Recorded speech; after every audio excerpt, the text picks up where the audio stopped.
don't be thinking that creativity is such a good thing. It's a high risk, high return strategy. So if you're creative, you just try this. There's creative people in this room, man. You guys are going to have a hell of a time monetizing your creativity. It's virtually impossible. It's really, really difficult because, first of all, let's say you make an original product. You think the world will beat a pathway to your door if you build a better mousetrap. It's like, that's complete rubbish. It isn't true in the least. If you make a good creative product, you've probably solved about 5% of your problem.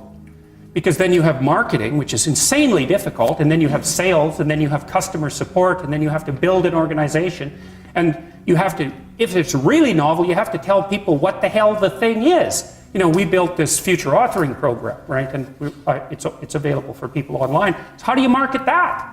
No one knows what that is, and that's a real problem. If you write a book, well, then you have the problem that another million people have also written a book. But if you produce something that's completely new and doesn't have a category, people can't search for it online. How are they going to find it? So you just have, and then you have pricing problems, and it's really unbelievably difficult to produce something creative and then monetize it. And even worse, if you're the creative person, let's say you have a spectacular invention, you've got no money, right? You've got no customers. Those are big problems. And so maybe you go and you find a venture capitalist. We start with family and friends because that's how it works. You raise money for your product. You raise money from your family and friends. That's assuming you have family and friends that have some money and that they're going to give it to you. And most people aren't in that situation. So it's a terrible barrier right off the bat. And then of course you're putting your family and friends at substantial financial risk because the probability that your stupid idea is going to make money is virtually zero, even if it's a really brilliant idea. And so then let's say, well, you get past family and friends and you get venture capitalists involved, because that's often the next step, or an angel investor. There's steps in building a business. Family and friends, angel investor, that's some rich guy that you happen to meet, some man or some way who's into this sort of thing and is willing to provide you with some money to get your product off the ground.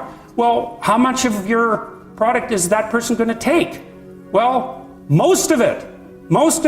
And then if you get a venture, and no wonder, because you don't have any money, how are you going to bargain for control over your product? He'll just say, well, do you want the money or not? And if your answer is no, then he'll go and do something else with his money. It's not like there's no shortage of things that you can do with your money. There's a million things you can do with it. So you're not in a great bargaining position.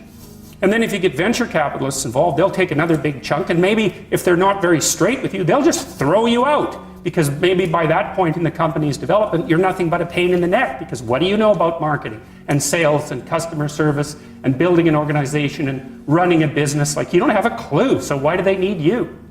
So even if you're successful at generating a new idea and you put it into a business, the probability that you, as the originator of the idea, are going to make some money from it is very, very low.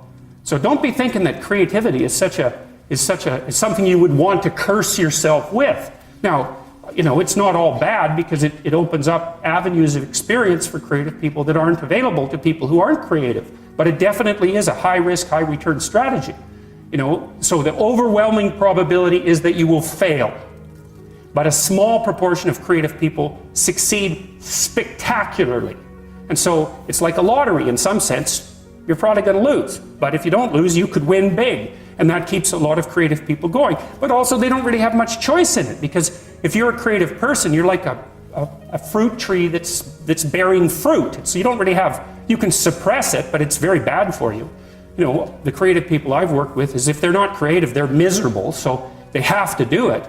And there's real joy and pleasure in it and psychological utility, but that doesn't necessarily mean that it's it's certainly not a conservative strategy for moving forward through life.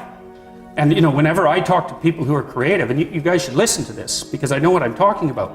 If you happen to be creative, if you're a songwriter or another kind of musician or an artist or any of the other number of things that you might be, find a way to make money and then practice your craft on the side, because you'll starve to death otherwise. Now, for some of you that won't be true, but it's a tiny minority. Your best bet is to find a job that will keep body and soul together and parse off some time that you can pursue your creative thing, because then, well, as a long-term strategy, a medium to long-term strategy, it's a better one.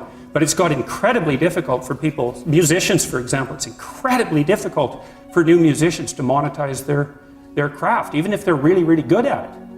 So I say, well, everyone's everyone's not creative and everybody goes, oh, that's terrible. It's like, it's not so terrible. It's not self-evident that you would curse someone with high levels of creativity.